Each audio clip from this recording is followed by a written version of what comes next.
I'm Sarah Knight, and welcome to It's Got Pockets, where just like finding the surprise pockets in your favourite trousers, I'm bringing you perfect pockets of joy and realness. Every week, I'm having unfiltered conversations with women who crack the feck on, even when life gets proper lifey. Women with experience, expertise and wisdom.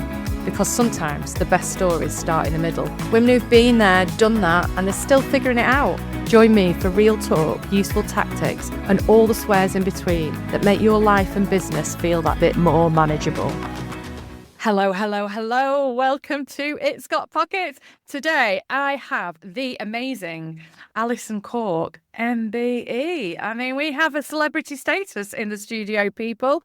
And there's so much to talk about with Alison. Your CV, I was just reading about it. At 29, you were the youngest ever female founder of a publicly quoted company. There we go. There was a line I was missing for. So welcome. It's just absolutely fabulous to have you here. And a woman after my own heart. You've just written a book that's just been released called Fit and Fabulous Over 50. And I love the bit that comes after. Rewire your second act. So, would have thought actually, Sarah, that little subline there. Yeah. So talk to me about that first. Like, well, we're going to go in about 700 different directions, as we always do with these sort of things, and come back to things. So talk to me about why rewire your second act. Yeah, 100%. So I got to my late 50s, and I think what happened to me is what happens to a lot of women. One day you wake up, you look in the mirror, and you just think, I'm really not happy with the way this is going. You know, you probably in your 50s put some weight on. That's normal. It's connected to the menopause and other things in life. Your kids might just have left home, so there might be a bit of empty nest syndrome going on. You might have been married for 20, 25 years at that point, and that brings its own set of questions and answers. You might be trying to re-enter the workplace because your kids have left home. Yeah. You are probably going through perimenopause or menopause. And then tick. Put time around thinking, okay, I can just about juggle all those plates. And your parents have suddenly got older. And 97% of caring duties falls to, no surprises, the women of any given family. Hello, everybody holding the sky up. Yeah, exactly. So in other words, you hit your 50s. And there are a number of pressure points. And it is absolutely no surprise, therefore, that a lot of women suddenly look in the mirror and think, I don't think I look good anymore. I don't think I feel good about myself. Feeling good being equally, if not more important than the looking good. And you just stop and think, what can I do about this? Or is this the beginning of the end? And do I just live a life of quiet desperation? Is my fate? And I think, you know, it is sad to say that, but I think a lot of women do feel that. Yeah.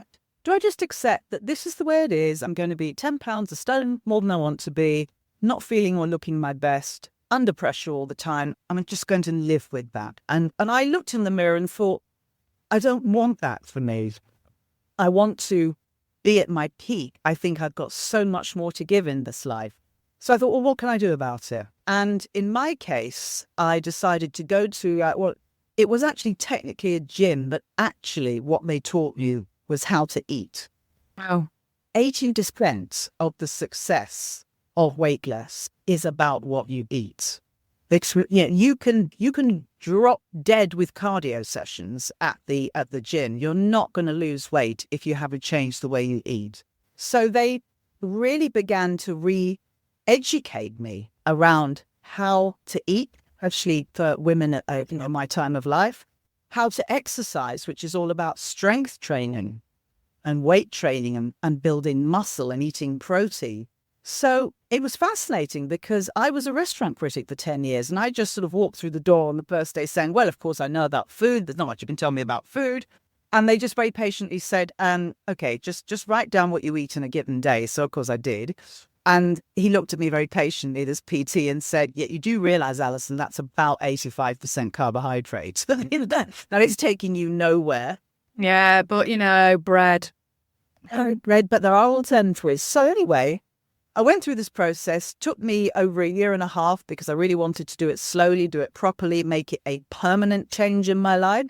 It completely transformed the way that I think about life, the way that I began to think about my second act. You know, I'm 61 now and I absolutely expect I could hit triple digits Many of us can now statistically, if you can do it in good health. What a wonderful, wonderful thing. Absolutely. So I thought, okay, hang on a minute. I'm a fairly normal woman in that, I did these fairly simple, affordable things that I was told to do. Nothing was super expensive. It is, just about how you shop at Sainsbury's, what you buy, when you eat, what you eat. And I made this change. So if I've been able to do it, maybe I could just put all of that learning into a book and share it with other women, because I think it's incredibly important. We women do carry a lot of burdens and responsibilities in life. And I think we owe it to ourselves to make the quality of our life as good as it can be. I love that. And it's that thing that I've sort of seen so often is that we wrap up midlife. I'm a real passion advocate for midlife. I work with women over 45 plus, and that we wrap it up in almost like it's this time of misery, where you're waking up and you're going, oh God, here we are again. And actually, by rewiring our thinking, by looking at how we feel from the inside out, we've got so much opportunity. We've got so much more to give. And that's what I loved when your stuff came through. I was like, this is where we need to be. This is where we need to be empowering our friends, our colleagues, our peers, the women we've not met yet, because it's not over. We're not fucking done. Let's do this. It's like, well, not only are we not done, but if you think about it, when you get to 50, you've had all this life experience, which has an enormous value. Take note, please, employers. Yeah. You can take that into your second act. But if you accompany that with being physically strong, because you've gone training, you are physically, you have stability, endurance, you have stamina, that is going to trickle into everything that you do. If you eat well, if you put good food into you, because you're absolutely right, you're working from the inside out. I love a cosmetic as much as the next girl. I love a beauty treatment, trust me. But it is about working from the inside out. And, they talk about gut instinct. Your gut and your brain are connected. Absolutely. Affects your emotion. That is a medical fact.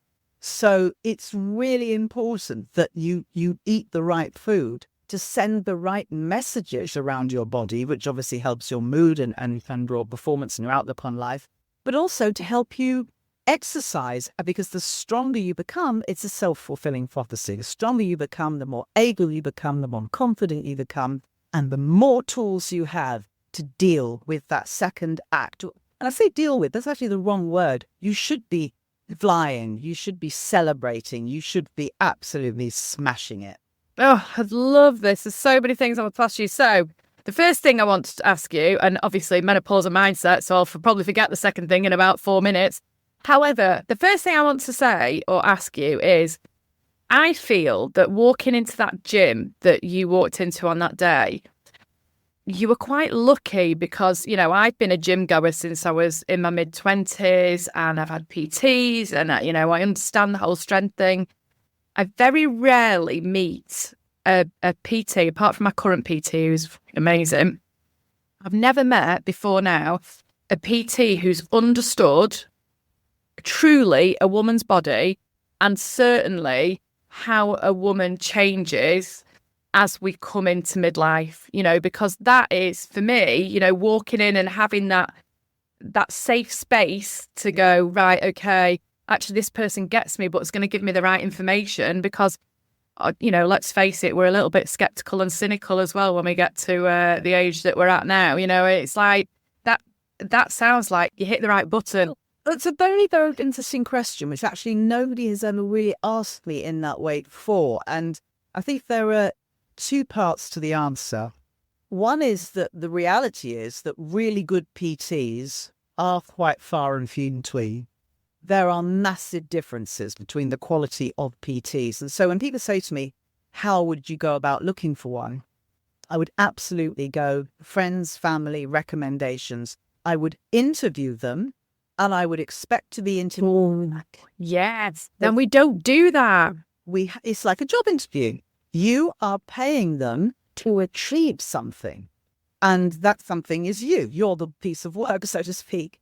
And so it's really important that they understand what you want and you believe that they can deliver it.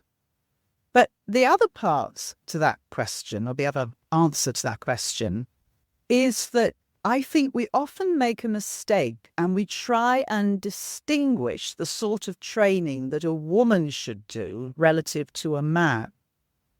And what I've learned is that you have to train with the intention of building muscle. I'm not going to say train like a man, but train with the intention of building muscle.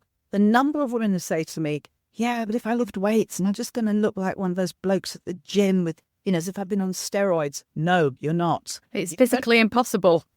And you're only going to look like that if you actually do take steroids, which I absolutely wouldn't recommend. What you will become is stronger, leaner, because muscle burns fat. You will have definition, that definition that all women want, particularly around the arms. Oh, hello, bingo wings, or goodbye, bingo wings, should we say? Wings. I mean, you don't need surgery. I mean, I was astonished because I lost the better part of 5 stone, and thought, I'm going to have skin flapping everywhere. I'm going to have to go for corrective surgery. And I'm very sort of minimal intervention in the sense that I don't, I like to do as little as possible. I don't like taking drugs or pills when I'm feeling ill. I just like to sort of keep it light and natural. So I dreaded that thought. But what was really interesting was that as I began to eat better and move more and train very specifically, my arms, my tummy, those areas that we all dread, the big weight around the tummy, it did start to go. And look, my body's not perfect. Nobody's is, by the way, whatever anybody else thinks. But I'm happy with it. I've come to find a place of peace with it. And the best thing I can tell you about everything that I went through over that year and a half was that at the end of it, I could get out of bed in the morning, because sharing probably too much here, I don't wear anything in bed, get out of bed in the morning, walk past the mirror, catch sight of myself, and be okay about it. Do you know, number one, I think it's a bit strange you don't wear anything because I can't stand my thighs touching in the middle of bed. It's like, it doesn't matter who I'm in bed with. And I'm training second husband now. It does not matter who I'm in bed with, but there's a pair of pajamas on me, because those thighs getting a bit sticky. And then adding a few menopausal hot sweats, dear God, no, there's absolutely no way. It's like, however, there's been several occasions where you strip it off like anything because it's like, it's all way too hot in here now. It's like, wait, for me, it's always too hot. This plaster off right now. And do it. Perfume. Maybe that's what's going to happen to me. Maybe I'll do it. However, what you said as well, which I thought was absolutely beautiful, is finding that place of peace as a woman. And I think that is something that we search for a time and time and time again. And I think one of the things that I struggle with is when we're talking about this body positivity movement, which I think is really, really important, we're ignoring the fact that actually most of us, I'm talking about my peers, I'm talking about the people I meet, I'm talking about the women I talk to, we feel good when we look good. And for a lot of us, that's about how we look in the mirror. And that then brings in a weight thing. And then if you're putting on, I've always been curvy, but when I sort of hit 45 onwards, bloody hell. I mean, it was like, hello, muffin top. And there's another word for that I'll use later, maybe. And, but, it was like, and that just made, that catching sight of you in the mirror, it went the other way for me. I went into the mirror and I caught sight of it and I was like, that is not me. There's a barrel there. And then I did something about it. So looking at that place of peace, was there a pivotal moment for you that you went, done being like this, I'm doing something else now? Yeah, I mean, it was, and I'm trying to remember the exact moment. And I think, in fact, I don't think I know, it happened during lockdown. Right. Because we were all at home making banana bread, the whole nation. I'm surprised we didn't run out of bananas. And we were eating that food and we were all gaily putting on weight. And it was one of those moments where I just looked in the mirror and thought, well, where does this end? Yeah. And I'm tired of dressing to hide things. I've been on telly a lot in my career, and when you are on telly how to dress, how to do your hair, your makeup. We're masters of the art of camouflage because we have to be. It's our job to some extent. So I knew how to dress so people would think, oh, she looks all right. But I knew deep down that I wasn't happy with that. And I didn't want to dress to camouflage myself, but one of my sort of silly, almost sort of childish sort of ambitions that was unfulfilled was to wear a strappy top. Yeah. Just wear a strappy top. Not huge ambition, but wear it and feel good about my upper half, so to speak. Get that, totally. And so I did look in the mirror during lockdown, and you just reminded me of something. I was when I made that decision, that was it. Okay, there was absolutely no going back, no left, no right. I was locked into it like the radar.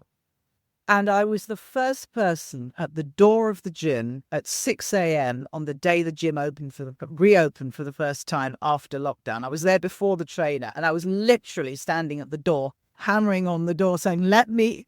Wow. I'd just seen the light. It's like I have got limited time now. I'm 50. I was 57 at the time. I'm 61 now. I need to really give this the Pepsi Max. So the door, and it's like, right, let's do it. Yeah. How do you find that motivation day in, day out, to actually, because it's not it's like anything in life, isn't it? It's like when I'm doing coaching or things like that, it's not, here's a quick fix, Cyril, you're all sorted now. It's like, this is ever evolving, this is ever learning, this is stuff that we've got to keep cracking on with. How do you find the motivation day in, day out to keep pressing play and cracking on? Yeah, so it's a really, really good question. And when I'm asked this question, I'm always, as honest as I can be, which is, I actually think that losing the weight was the easy bit. I think that maintaining that new you, because it actually is a new you, is much harder. And it's because consistency is a hugely underrated quality. It's dull, let's face it. Doing the same thing every day, maintaining a certain status quo, it's not sexy. No. But it is the only realistic way you are going to look in the mirror and continue being happy with what you see. Because the reality, again, and it's very important to be honest about these things, is that as you get to 50 and 60 and 70, you are slowing down and going backwards. So even if you're putting effort in, you're possibly only maintaining a stasis, a status quo. You're not making progress as such, in that you're not suddenly seeing yourself becoming much more muscular, but neither are you deteriorating. So you are sort of trotting or running to stand still. Yeah. Yeah, and I think that people can find that quite demotivating. But I look at it differently, which is that is what your definition of progress should be, because there is no human being that just doesn't age. We're all aging. So, and isn't it a privilege? It's a privilege, absolutely, to be still there and vertical and doing stuff. But, if you're aging, then maintaining, let's say, your metabolic age as opposed to your biological age is a real achievement. And we have to put it in that context and give ourselves credit for that. So, I know what my metabolic age is, and my goal this year is to be the same metabolic age at the end as I am at the beginning. And that's, you've got to focus on those small goals, and goals are the other thing. Give yourself goals. Really, really, really important to motivate you. Could be a party that you want to wear a dress for. Could be that you tell a friend, can we do a mini fun photo shoot at home in a month's time or 3 months' time? It can be any number of things. It can be an active holiday that you're going to have to be fit for. Give yourself mini milestones and goals. Yeah, and that's so important. I went on holiday last year with my friends, and we've gone on holiday together for years and years and years, and it's been brilliant. And I felt like crap. And my friends are amazingly slim, irritatingly so, love them, but, annoying. And I looked around the pool and I was like, I'm starting to look like the fat middle-aged mum I never wanted to be. And I came back and I said, I'm never looking like that again. But actually, the thing that motivated me was I'm never feeling like that again. I'm never, ever going to feel like that again, because actually I owe it to myself. I owe it to my friends that have corked it and gone on sitting on their cloud way before the time. But I owe it to my kids to be here as long as possible, as healthy as possible, and also to feel good. Yeah. So what would you say? I heard a line which I wrote down, which I loved. You were on another podcast and you said, I've got more in me. And that I love that line, because that's what I talk about a lot, that we've got more in us. And I think that's the real sort of zeitgeist of women at this age, this second act is we've got more in you. But how do you access it? How do you turn the key on that, Alison? What's your big tips? I think I'm a very big believer in visualization. And at the beginning of every year, I don't do the New Year's Eve party. I've never been a New Year's Eve party girl. I sit down with a nice glass of something bubbly and a piece of paper and a pen. And it is a piece of paper and a pen, not a computer. And I write down all the things that I want to achieve in that following year. And I allow myself to really visualize them and get really excited about them. So it could be traveling, it could be something to do with the business, launching a new line. And I'm quite into politics, so it could be doing something with my charities and my pro bono stuff, or lobbying somebody to make something happen. But I think it's about allowing yourself the freedom to let your mind roam over all things that you really want to do. Because if you don't give yourself the space to do that, and our lives are all very busy, there are lots of reasons why the day just disappears on a daily basis, which is why I always have this moment in time at the beginning of the year, which is, no, that night is my night, where my mind roams free. Otherwise, your mind will just get crowded by the day-to-day. The fact that after this podcast, you've got to go and do the shopping, pick up the kids, whatever it is you've got to do. And I think that if you set yourself that vision, particularly at the beginning of the year, because it's a time when we all think about new beginnings, it's very powerful. And subconsciously, that message has been seeded. And I'm thinking, right, these are the things I want to do this year. And also, just going back to the strength training and the eating, they've made me feel, I don't want to be trite, but, if I only have one word to describe what they've done for me, they've made me feel happier. Yeah. A happy person is more open to the possibilities of what they can achieve. Yeah. You feel so much more able and confident. And I suppose my attitude now to life is, unless there's a really utterly compelling reason to say no, I'm a yes girl. I'm just going to say yes to all opportunities. Do you want to come out? Yes. Do you want to climb up that mountain? I sure do. I want to go and see a film. Why not? Let's do it. Yeah. So, it's about positivity and just embracing life, because I personally, and I know everybody has their own beliefs, I don't believe I'm coming back as a caterpillar or any form of reincarnation, much as I'd love to. So this is it. Your second act, as I called it in my book, is your final act. And that feeling of our time's limited, you sort of get, I hit 50 and I was really grateful that I hit 50 because two of my best friends had corked it before 50. And actually I hit 50 and I was grateful, but then I was also really suddenly aware of time, and it's like you were saying right at the beginning, is that whole like, am I going to get to triple digits, and am I going to do it healthily? Because I don't want to get to triple digits and be in a bed, not able to move. I want to be walking up a mountain at 80, at 90, and, I don't want to be, slurping soup from a spoon. I want to be still getting the most out of life.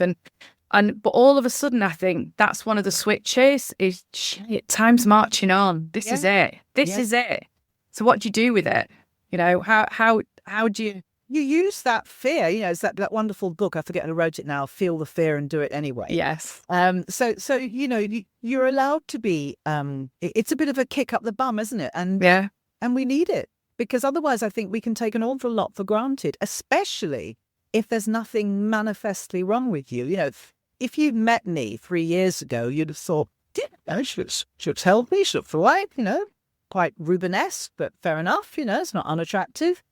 But it wasn't right. I didn't feel right. But because nothing was actively wrong, I think we can be really complacent. And actually, what I do now every day is going back to what I did say in the other podcast, because I remember that line too, and is just, what can I do better? How can I squeeze more out of myself? How can I really sort of make sure that in the colander of life, I haven't let anything drip away? I want it all because Yeah. I can have it now because I've got the tools, because I'm better equipped through food and energy and physical strength. And they are really powerful things. And that really interesting, isn't it? Because it's like being better equipped, but then the mindset is a really key issue for us to crack on. But how do you differ now, say from, did you say you were 61? Yeah. Alison at 61 to Alison at 31. Oh, that's interesting. Got to think back to that one. 31. Okay, how do I differ? I would like to think that I'm a lot less superficial and a lot more interesting to talk to, because I have done a lot of really interesting things. And one of the things I absolutely love about being 61 is that I can sit next to anybody at a dinner party and be completely confident, as I am, that whatever they turn to me and say, I will know what to say back, because I had this reserve of experience to draw on. And I remember, I'm going to drop the name now, but it's a very interesting one. I was at a cocktail party once, and Lady Thatcher was there. And I remember being introduced to her. But before I was introduced to her, I watched her work the room. I have never seen somebody so intellectually switched on. She was having multiple short conversations with highly intelligent people who were world experts in their field, and she just went from subject to subject. Wow. She just knew her stuff. And I thought, could she have done that at 30 as a new MP? Probably not. Yeah. And it's that life experience. So at 31, my company had just gone public. I'd had some financial success, so I was probably buzzing and confident. But I was 31. I didn't have children. I wasn't married. There was a limit to what I had. And I do remember, it took me many years not to be chronically shy. I was chronically shy for a chunk of my life. But with the sort of growing of experience and that layer upon layer of good and bad stuff happening, you become resilient, resourceful, and you've got this bank of knowledge that you can draw on. And I think that's the main difference that I would say between now and then. And I prefer now. Yeah, you prefer now. Excellent. I love that. And what advice would you give a woman who's in her 50s, who has that resource, that knowledge, that life experience, that lived experience, and he's thinking, what more? And maybe has got a little bit of that self-doubt. What's the first thing, if you could tell her to do anything, you'd tell her to do? I think the first thing would be to take stock of your health and well-being, because I do think it all starts from there. Yeah. So, look at how you feed yourself, what your nutrition is. I won't even use the word exercise, how you move. Do you walk the dog every day? Do you swim? Do you samba dance? What is it? It doesn't really matter. Just move, So get those basic building blocks in place, because if you don't, whatever you try and do in your later years is just going to be harder. If you're not flexible, if you can't walk properly, if you're not agile, if your brain isn't working well. I'll just digress very, very quickly. I'll be reading a lot about dementia because my mum is 91, has late onset dementia, and a 91, you're going to get something. So let's put it in a positive place. But if you read up about dementia, its real name isn't dementia. It's diabetes 3. It's called my sugar. That's scary. Yeah, and a lot of doctors won't really subscribe to that, but there's a lot of research, a growing body of research that suggests and indeed offers evidence that it does. So sugar, as far as I'm concerned, it's the devil. It really is. Refined sugar, that is. It's responsible for or contributes to dementia, cardiovascular disease, diabetes, obesity. We're one of the most obese countries in Europe now. We are a first world country with access to good food. Why is it that so many of us are overweight? And this is a whole different conversation, but it's all about ultra-processed food. Yeah. The fact that we buy it and don't realize that we're consuming it probably much of the time, because processed and ultra-processed are two very different things. So to go back to answering your question, I would get those basic building blocks in place so that your mind and your body are primed and prepped and ready for new challenges. And then sit down and think, right, okay, I'm feeling good about it now. I think I can just about conquer anything I want to do, because that'll be your mindset. So what is it I want to do? Do I want to change my career? Do I want to start a career? Do I want to become a writer, read books, do voluntary work? Doesn't matter. Yes. Filling you. Yeah. And I think that is the nugget to work out, isn't it? It's like what, I've got one kid at university, one who's, they're not really, well, technically they're not kids, but, I still can't put the washing in or do the dish. But, boys or girls? I've got a girl who's nearly 23 and a boy who's 19. And the girl, love her dearly. I'm shaking my head for those people that are listening to it. Love her dearly, lives with me back home.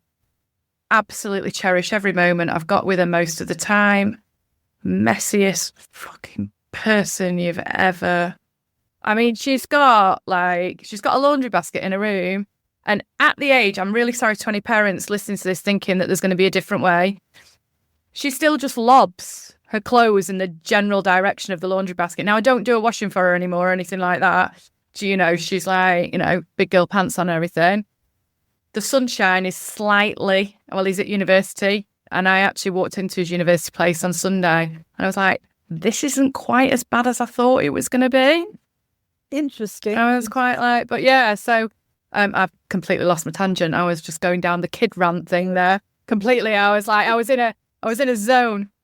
Yeah, so I was in a zone of where the kids are. But that sort of, that understanding what you want to do, I think is quite hard, because I've changed my career a gazillion times. I've had my own business 23 years, but it's only in the last 5 years I sort of feel like I've found my purpose and the thing that gives me like that. You like this? I really like this, And I think that's what a lot of the battle of the second act is as well, is, like you said right at the beginning, your parents getting older, your kids, if you've got them, are moving away. You might be looking at your husband going, what the fuck have I done? And or you might be going, oh, this is amazing. Here's the person I'm going to spend the rest of my life with climbing mountains. Could you just stop snoring, please, before I murder you? But, it's then about you, isn't it? This is the time that actually we've got to grasp, this is your time. What are you going to do with it? Because you're not going to get a third act. I mean, whatever they say about longevity. Yeah. You and I at 50 and 60, we're not getting a third act. Okay, it's fine. It's about the quality of your existence. And I think that women, again, more than men, spend a lot of their life not compromising, but there are things that we know we're going to have to do. Biologically, we will bear the children. It does take it out of you physically and emotionally. It can be a tough learning curve.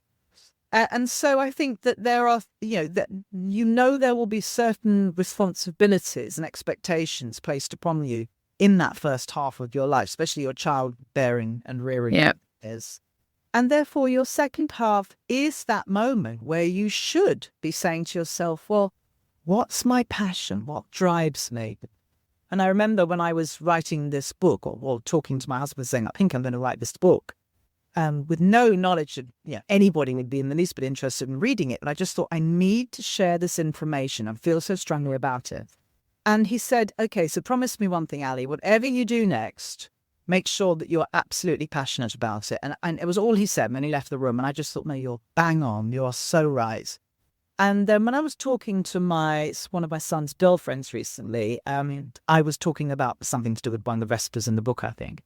And he said to me, do you know, when you talk about this stuff, your eyes light up. I thought, yeah, I know, because I absolutely love it. And I feel so strongly about it. And quite apart from the book and this whole thing about women in the second act, again, there is a much bigger, much more political conversation, which I'm very interested in, which is, why are we as a country, why do we have such a broken food system? Why are we serving such poor quality food to our children in school? They are in school to learn. You can't, you can't put sunflower oil in a Rolls Royce and expect it to take you to Brighton, as I said before. So why are we taking these young minds and feeding them rubbish during the day in their school meal? It's not right. There are so many things that are not right about our food system. And it doesn't need to be that expensive. We've just not got the systems in place or the processes to make it accessible. And I mean accessible for all, because a lot of the women I talk to are in very privileged positions. We can put food on the table. We can go to the supermarket. We've got a choice. But actually, there's this whole piece about what are we doing? What trace are we leaving for the people that are coming through? And yeah, that fries my brains from a mindset point of view. Is like, why aren't we training mindset in schools? That blows my mind. It's like, hang on a second, like, I get if you're an engineer, you need to know what an equation is, but never in my life since I did GCSE maths have I written A brackets B plus C brackets equals F squared and then understood what the devil that's actually going to help me with. Yeah, or use it. So, I mean, it's absolutely true. Why aren't we teaching nutrition in schools? Yeah. Out of the fact that both my boys, my sons are 21 and 24 now, and that they can both cook. That to me is a real achievement. Yeah. Because they understand what they're putting in their bodies. And I'm not saying they're, paradigms of virtue when it comes to food. They eat the bad stuff as well, but they know what good stuff is and they know how to buy it and they know how to cook it. So, that's one thing we should be teaching in schools. I've always said we should be teaching entrepreneurship in schools. Oh, yes. I want to ask you about that. So, yeah, go on. Entrepreneurs, bring them into the classroom. They don't have to come from the other side of the country. Bring in local entrepreneurs. Get them to talk to the children in the class. And by the way, that's another way in which you break down these gender stereotypes that, boys do science and girls do arts. I know that's not so true anymore, but if you have an entrepreneur sitting in front of the class, male or female, and they're just saying, well, I didn't necessarily have particular qualifications, but I had this idea or there was a problem and I tried to solve it, that's going to speak to everybody and anybody. So we need to be much less sort of linear in the way I think that we educate children. Yeah, I agree. And equip them for life. Yeah. How to talk to other people. The danger with these, with our phones and our other contraptions, is that this generation of children only know how to communicate with a device. Look me in the eye and talk to me. Know how to shake my hand firmly. Communicate verbally with me. Not that says K. Yeah, well, and the scary thing is that there's sort of research and stats is coming out that actually when this generation goes into the workplace, you're scared to pick up the phone and use the phone. Now, I think this change in dynamics. Interestingly, the son is always like, can you just ring me, Mum? I don't want to be like doing the typing thing. And I'm like, yes, I can ring you 4 minutes every day. And but these are really powerful life lessons that allow us to set up our lives to achieve the things that we want to do. And it staggers me that the education system has got it so wrong. I just think there's got to be somewhere that's having these conversations, surely. Yeah, I think there is a lot that needs to be addressed. And, the world that we now live in, you were talking about having had many careers. That's now the norm. But yeah. I don't know what the term is, but there is a term for it. I've forgotten what it is. But, people will have many incarnations of what they do in life. And that's good. And that's about reinvention and resilience. And I'm all for it. I think, I think again in another podcast, I was talking about how, particularly in the music industry, you see people literally reinventing themselves so that they're viable, they're still current with varying degrees of success, but at least they've understood that they have to do it. And I think the thing I fear for with a lot of younger people is their lack of resilience and resourcefulness, which is what all these things we've been talking about give you. If you know how to communicate, then you know how to talk yourself in and out of difficult situations.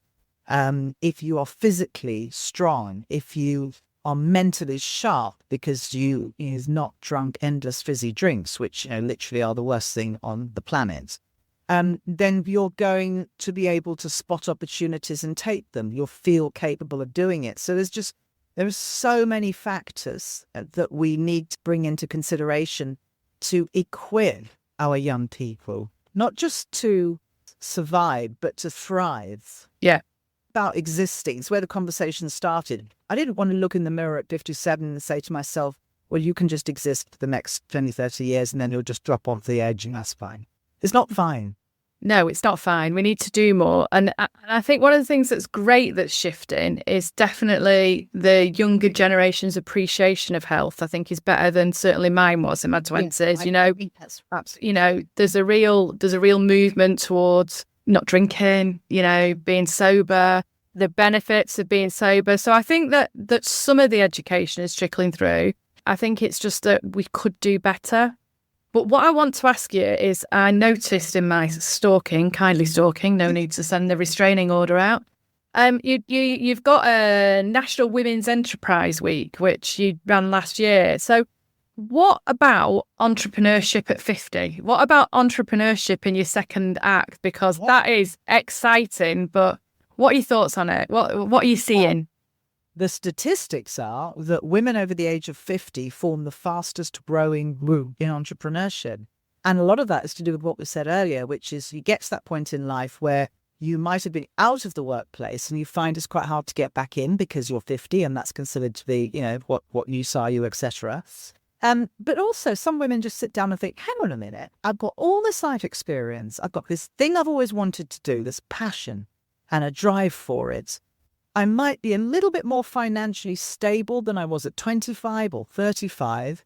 Now is my moment. If ever there was a moment to do this, it is now. And so I think 100%. And the reason I set up National Women's Enterprise Week was to really rebalance some of the imbalance or lack of parity that there is in male and female, the numbers of male and female-led businesses.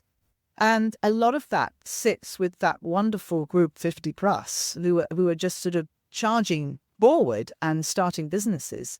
And it's a wonderful and powerful thing. And it's not just good for the individual, your sense of independence or self-determination, the decisions that having a bit of money. It's good for the economy. It's not just a sort of, this is a nice to have because it will make women feel better. Let's just remember, we form roughly 50% of the population. So how on earth is the British economy meant to fire on all four cylinders if half of its population are not firing on theirs? It ain't going to happen. Oh, that's powerful, isn't it? And it's just so obvious and so simple. And when I hear politicians wittering on about the economy, to me, it just feels that there are some really blindingly obvious things that we can and should be doing. And, I'm but one woman. I can't make it all happen. But we can each do our little bit. And, people say, well, why National Women's Enterprise Week? And I said, because there's one thing I have learned in life, which is that if you want to get a message across, you just have to keep saying it. And after about the fifth time, people start to repeat it back at you. And that's when you're getting somewhere. And National Women's Enterprise Week is about banging the drum for the importance of women running their own business.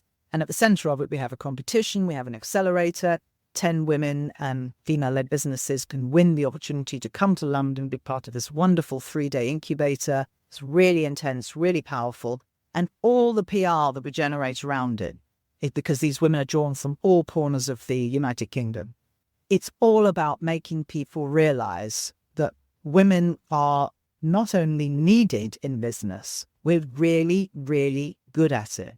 When we run businesses, again, statistically, not me making it up, our returns on our investors' money are higher than those generated by male-led businesses. That is a fact. Which is bonkers because also statistically, women find it harder to get investment. Yep. Go figure. And the reason for that is because the industry that gives money, principally there are many ways to get investment, but let's say VCs predominantly are almost exclusively male-led. Yeah. Angel investors, a much more interesting, diverse community. I'm an angel investor. I invest in femtech companies, which are companies that, in my case, they're all female-led as well. But a femtech company is one, forgive me if you know this, that supports a product or service that improves female health outcomes. Brilliant. And the ones that I invest in happen to be female-led as well, which is just couldn't be better. So I'm a happy angel investor. But, we are a very interesting and diverse community. And I think there's a real play there as to how to encourage more people to invest. Because angel investing can be small amounts of money. It can be, £1,000. It's not 50 or 100 necessarily. Sometimes it is. A lot of the time it is not. So how do you become an angel investor? Or given the fact that, at 29 you were nailing this, what would you say to the 50-year-old woman going, oh, I think I might start a business? What's the first thing to do? The first thing I would do is seek impartial advice. And this is actually maybe much more important than it might sound, because there are a lot of people out there who are offering their services, advising on how to set up a business. But you've got to remember that they are commercial propositions, okay? And personally, I think there are some very, very good, totally impartial services out there, such as the British Library Business and IP Centre. I know them well because I'm an ambassador for them, and I'm an ambassador for them because I so believe in what they do.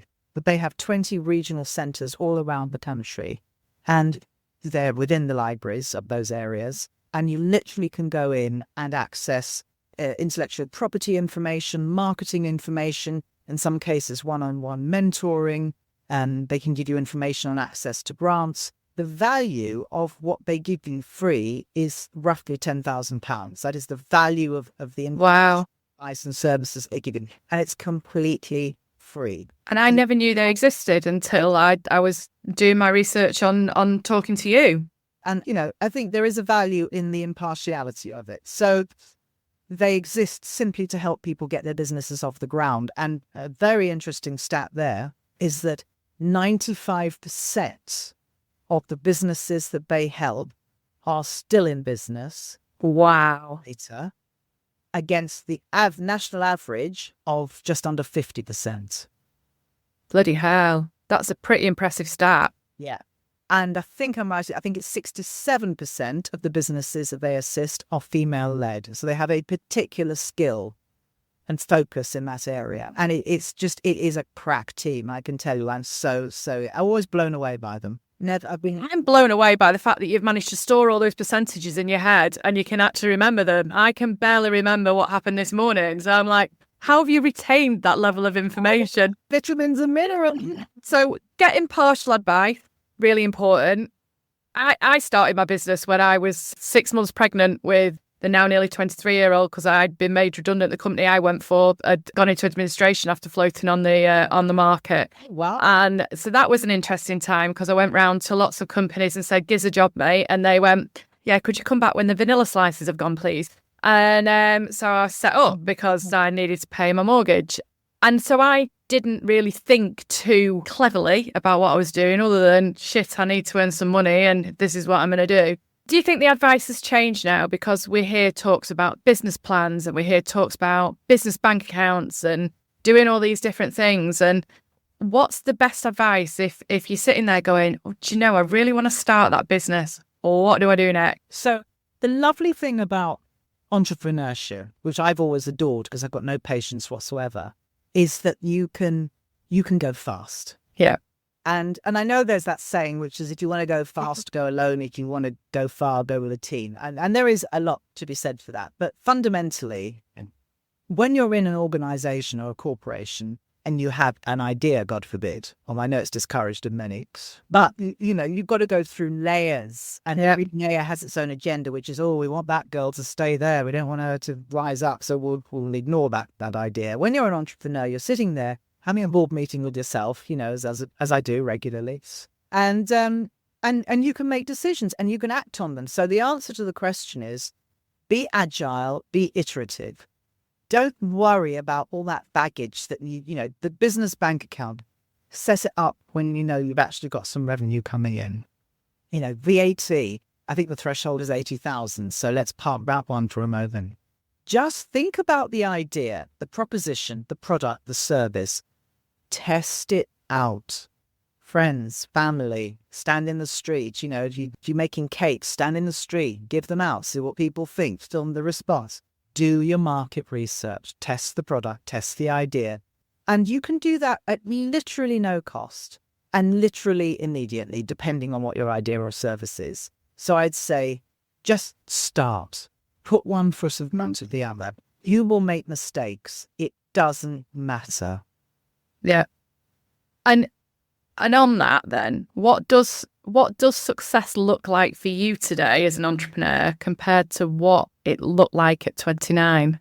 Cool, you ask really good questions. So at 29, it was all about big and making money. So floating on the London Stock Exchange, what a ride. I mean, it was just the most exciting thing. And I can't, I was a co-founder. I can't and won't take all the credit. Some of it was luck, right time, right place. But I did actually spot the publication that blew our sales into the air, that allowed us to go public. So I will take credit for that. But it was all about, wham, bam, thank you, man. This is exciting. And also, bear in mind, we'd just come out of the 80s. It was about women now, sort of almost trying to beat men at their own game. And there was all of that stuff. Remember the film Working Girl with Mel? I do, yes. And big shoulder, all of that. So it was that kind of quite aggressive environment, which I quite liked. But fast forward to today, and my idea of success and wealth can mean many different things, is exactly that it's not just measured in money. Now, easier to say that when you're 30 years down the line, you've got a bit of security, you've got a home, etc., etc. But I actually find that I'm in the mindset now where, ironically, having spent most of my life dealing with creative visual beauty and acquiring things, and you can see I've got things all around me. Kind of want a tour, but we've not got time. So I'm like itching to have a look at anyway, go on. And now I'm actually all about divesting myself of the baggage. Oh. Literal and metaphorical. And I'm thinking, I'm still a girl who loves glamour and, a little bit of gold here and there. But actually what I want is choice, freedom, experiences. I spend much more time now planning which mountain I'm going to climb up because I want to see the view from the top than I do worrying about, is my china going to embarrass me in front of the neighbours? Yeah. Home is still a massively important place to me. And I think it is a massively important part of most people's identity, security, stability, and psychological health. But I do think as you grow older, you also balance that with the knowledge that chattels, stuff, just isn't really what it's all about. And that, again, I think that's just a rising awareness of time is precious. I'm literally not taking that painting with me. What is it I want to do? I want to enjoy. I want to feel the wind at the top of the mountain on my face. I don't want to get too poetical about this, but it is that stuff. Well, if you ask me, what were your best memories of the last year? It would be experiences, not, I went to the shops and bought a vase. Yeah. I mean, there's some nice vases, but you're absolutely right. The nugget that I'm hearing from lots of us in our second act is actually success is about a feeling. It's not about the external validation. It's not about, yes, the pay packet is very important. I will never underestimate the fact that I want to pay my mortgage so I can have a nice house. But success isn't about that. Success is about how you feel as a human. And I love what you talked about, about getting rid of the baggage, because it is about, right back to what we were talking about in the beginning, it's feeling lighter, isn't it? And that for us is our weight as well as lighter in our brains. And, and it's all those things that we feel lighter, we feel happier, we feel healthier, we feel more able to climb the stuffy mountain. And, one word which I always remember my dad, he's passed away now, but when he was sort of not happy with my behaviour as a younger person, he'd often say to me, why can't you be content? And he had this annoying way, as parents do, of putting his finger right on it, even though you try and hide that, which is that I was always focusing on, I'd always be saying things like, I'm really looking forward to, it's like I'm already thinking about the future, not I'm enjoying the moment. I really struggled with enjoying the moment because I was always focused on what can I do bigger and better, more. And now I think I have actually managed, it's only taken me 60 years, but I have managed to get to a place where I can genuinely say, I'm loving today. And I don't love every day. Not all my days are great, but there are moments where I'm saying, I love here and now because I am content. Oh, I love the word content. I think it's one of the most underestimated, it's a bit like consistency. One of the most underestimated words in our language is that actually so many of us are striving for those dopamine hits, but actually the real beauty is contentment and that being intentionally present, which again has been almost weaponized sometimes. But that I am loving today. If that's how you feel at the end of the day, wow, you've achieved. No, I definitely think that, because one of the words that I least like is treat, because I think, it feeds into all that nonsense about I deserve it, I want it, I need it now. In fact, I wanted it yesterday. And all this sort of this feeling that the world owes you a living, and it really doesn't. And it's beholden to all of us to go out there and get what we want from life. That's your duty to yourself. Gosh, drop the mic. That's it, isn't it? Oh my God, it's our duty, and actually it's on us. No one's going to fucking do it for us. Yeah. Alison, there's a new book. There's your next book. The actual next one is already being written, and that's just more recipes because I just can't stop baking. And I took the nation's top 10 favorite cakes and re-engineered them with no refined sugar. So have your cake and eat it. Well, I need those recipes. None of them are in the book. Brilliant. Well, I'm reading that book. It's just come out, hasn't it? So it's Fit and Fabulous, Over 50, Rewire Your Second Act. But before I let you go, I ask all my guests what their 6-word memoir is. And this is basically based on the legend of Ernest Hemingway writing the shortest story that was ever told. And it's grown and it's evolved into either being a mantra that we want to hold ourselves against, back to what you were talking about, the goals, an affirmation that we want to have, or simply the trace we want to leave for ourselves. For mine is often just getting started, not done yet. What's your 6-word memoir, Alison? So if it's going to be written on my stone, I wanted to say she was brave, bold and beautiful. Gosh. I want my kids to know that their mum wasn't afraid, that she just attacked life.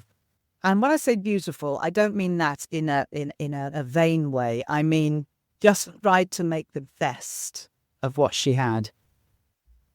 I'm going goosey. You've got to stop this. I can't be doing with all the emotion at whatever day we're on, at whatever time we're on.